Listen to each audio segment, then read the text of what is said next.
Mengasihi sampai akhir. Inilah sampan bersama saya, Pater Domikevi SVD, dalam renungan Kamis Putih. Saudara-saudariku terkasih, kasih manusia itu seperti kabut pagi. Sebelum datang terik matahari, kabut itu memeluk erat bumi. Namun ketika perlahan-lahan matahari mulai terik, kabut itu mulai lenyap seolah tak pernah mengenal bumi. Beginilah Allah menggambarkan kasih manusia yang tak bertahan terhadap teriknya kehidupan.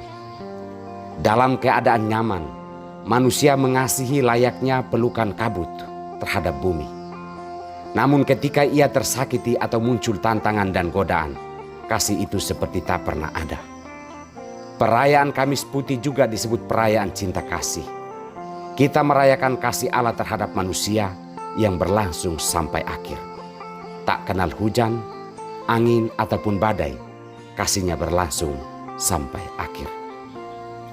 Saudara-saudariku terkasih, dalam bacaan pertama, kasih Allah itu ditunjukkan kepada Israel yang sedang hidup terkungkung dalam perbudakan Mesir.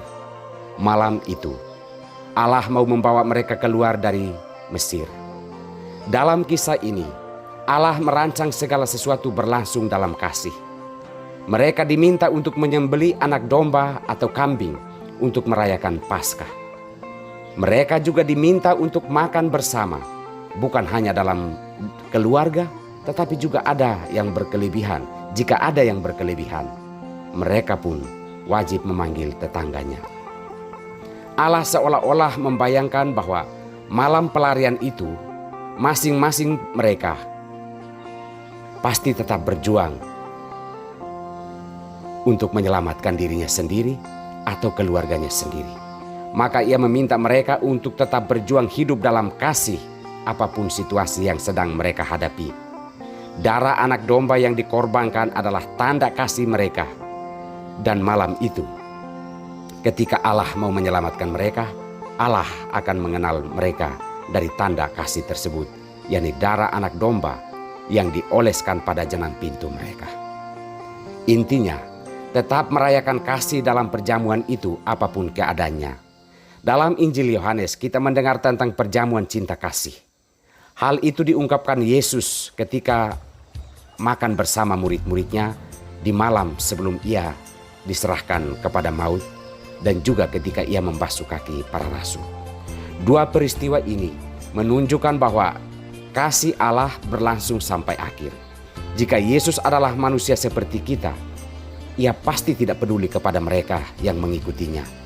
Ia pasti mencari jalan, entah melarikan diri, entah meninggalkan mereka, atau mencari selamat sendiri. Saudara-saudariku terkasih, di dalam perayaan ini, Yesus mengungkapkan dengan jelas kasih manusia yang penuh keterbatasan.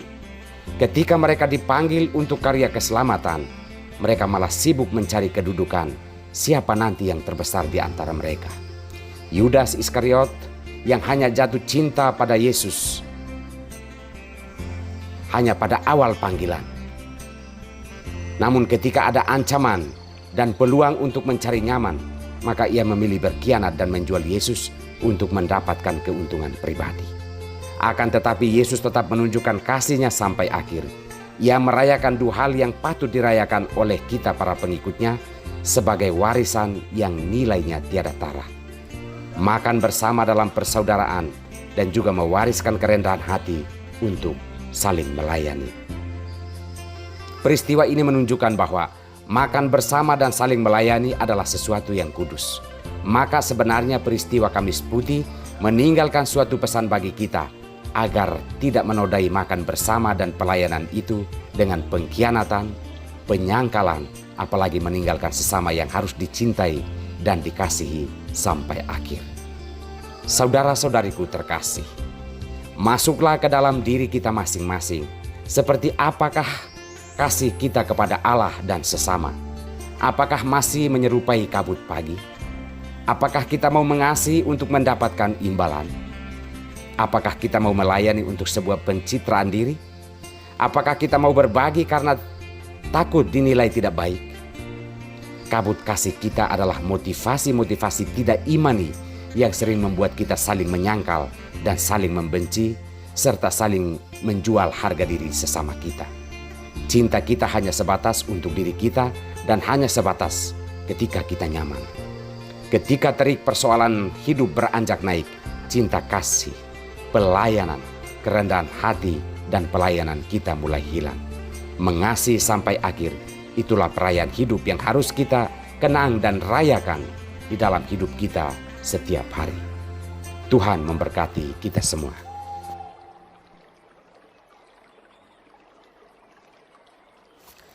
Cinta sampai ke ujung maut.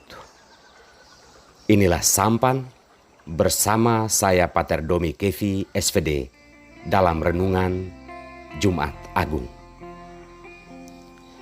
Saudara-saudariku terkasih, manusia merancang cinta yang indah, nikmat dan nyaman.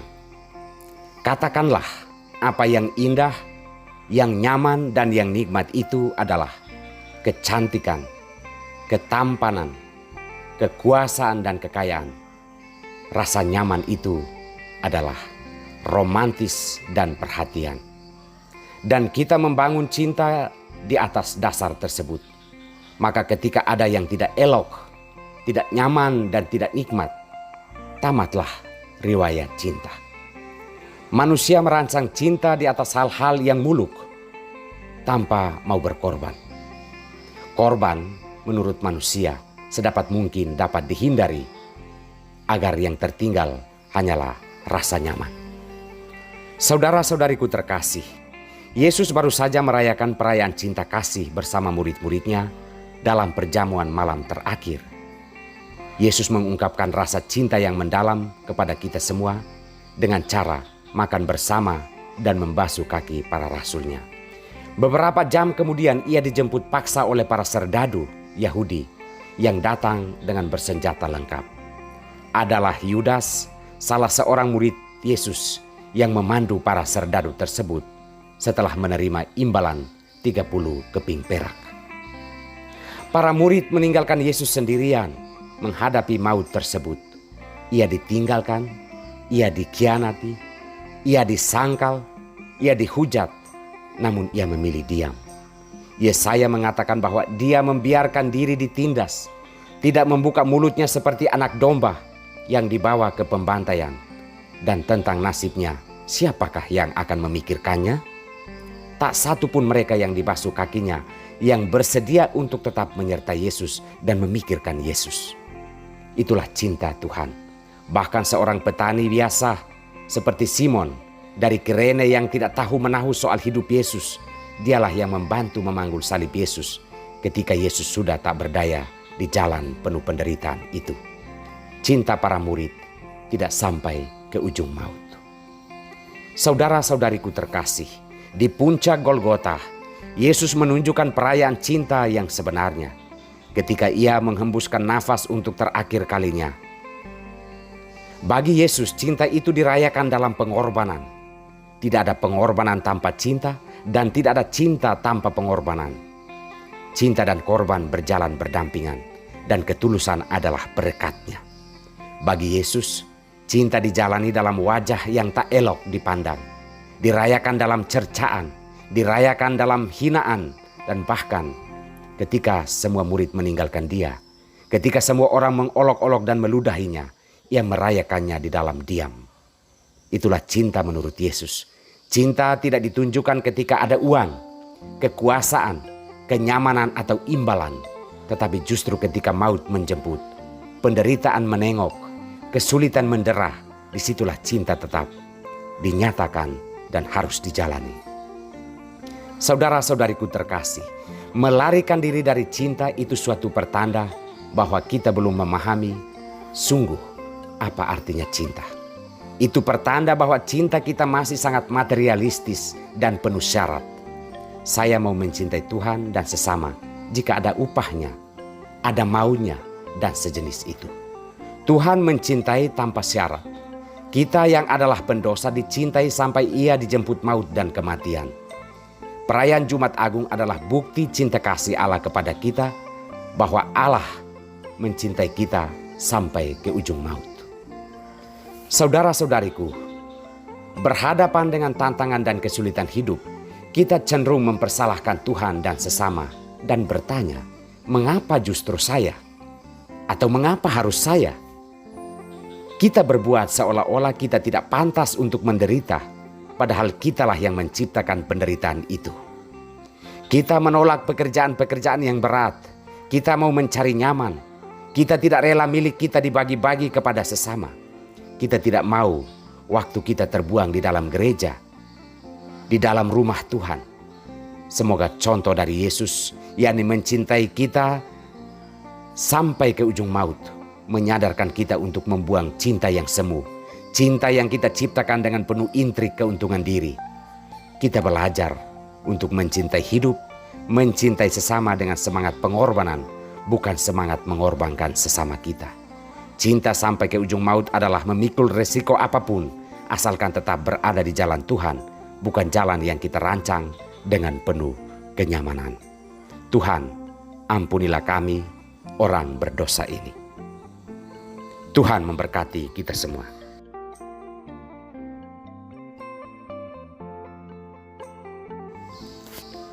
Jangan takut mencintaiku.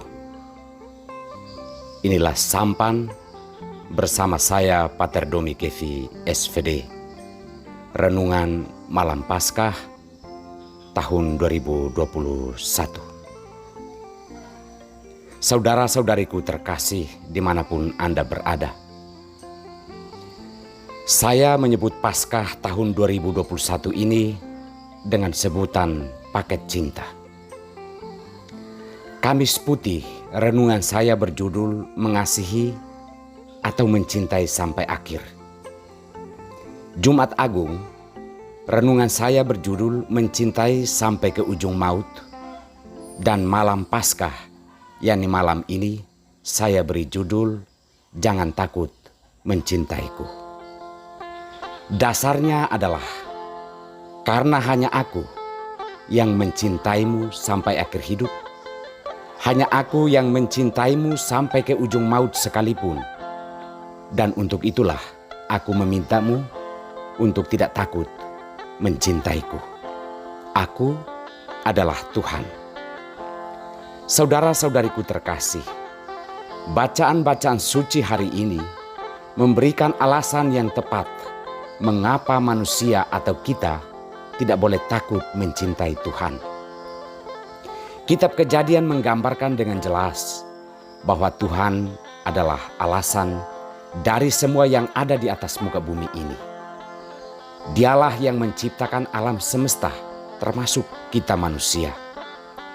Bahkan kita mendapat tempat yang istimewa karena kita diciptakannya menurut rupanya sendiri. Iya, Tuhan menjadikan kita sungguh amat baik. Oleh karena itu, kita tidak boleh merasa takut untuk mencintai Tuhan. Sikap seperti ini ditunjukkan oleh Abraham. Abraham tidak takut mengorbankan anaknya sendiri karena cintanya kepada Tuhan. Karena sikap imannya ini, maka Abraham diberikan keturunan yang berlimpah. Walau jalan yang ditunjukkan Tuhan kepadanya tergolong jalan yang sulit, karena ia harus mempersembahkan satu-satunya anak yang ia dapatkan di hari tuanya.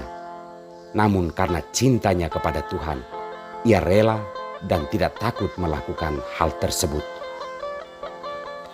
Saudara-saudariku terkasih, kisah Laut Merah meninggalkan pesan suci untuk kita semua, bahwa kita seharusnya tidak takut mencintai Tuhan. Tuhan dalam cara yang penuh kuasa membelah laut menjadi dua bagian untuk menyelamatkan bangsa Israel dari perbudakan Mesir. Jika Tuhan mampu menyelamatkan kita dari peristiwa-peristiwa hidup yang berat secara ajaib, maka ada alasan bagi kita untuk tidak takut mencintainya. Ketakutan mencintai Tuhan adalah kesalahan terbesar dalam hidup, karena Tuhan tetap memelihara dan mencintai kita dengan caranya yang tak pernah kita mengerti. Ia menciptakan kita karena cinta, maka masuk akal apabila kita sebagai ciptaannya tetap dipeliharanya. Saudara-saudariku terkasih, para murid Yesus tercerai-berai dan melarikan diri ketika peristiwa salib. Kini setelah Yesus dimakamkan, rasa cinta itu masih ada, namun ketakutan masih menyelimuti diri mereka. Mereka mau menjenguk dan mencari Yesus, namun masih ada rasa takut dan ragu. Juga bisa jadi ada rasa malu. Sebuah batu besar masih menghalangi cinta mereka terhadap Tuhan. Batu besar itu adalah egoisme dan cinta diri yang berlebihan. Maka sepanjang perjalanan hidup mereka, pergulatan mereka adalah siapakah yang akan menggeser batu besar penutup makam Yesus. Dalam keadaan seperti itu pun, Tuhan melalui caranya, melalui malaikatnya menunjukkan dan meneguhkan mereka. Jangan takut. Kamu mencari Yesus orang Nazaret yang disalibkan itu. Ia telah bangkit dan tidak ada di sini. Inilah alasan mendasar mengapa kita tidak perlu takut mencintai Tuhan. Karena walaupun jalan Tuhan sering terkesan sulit dan penuh pengorbanan, namun Ia tetap mencintai kita sampai akhir. Ia tetap mencintai kita sampai ke ujung maut. Namun maut bukanlah akhir segala-galanya.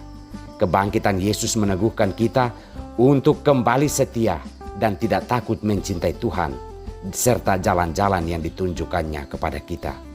Semoga Paskah tahun ini mengobarkan cinta kita kepada Tuhan melalui kesetiaan dan pengorbanan untuk melayani Tuhan dan sesama. Selamat Paskah. Tuhan memberkati.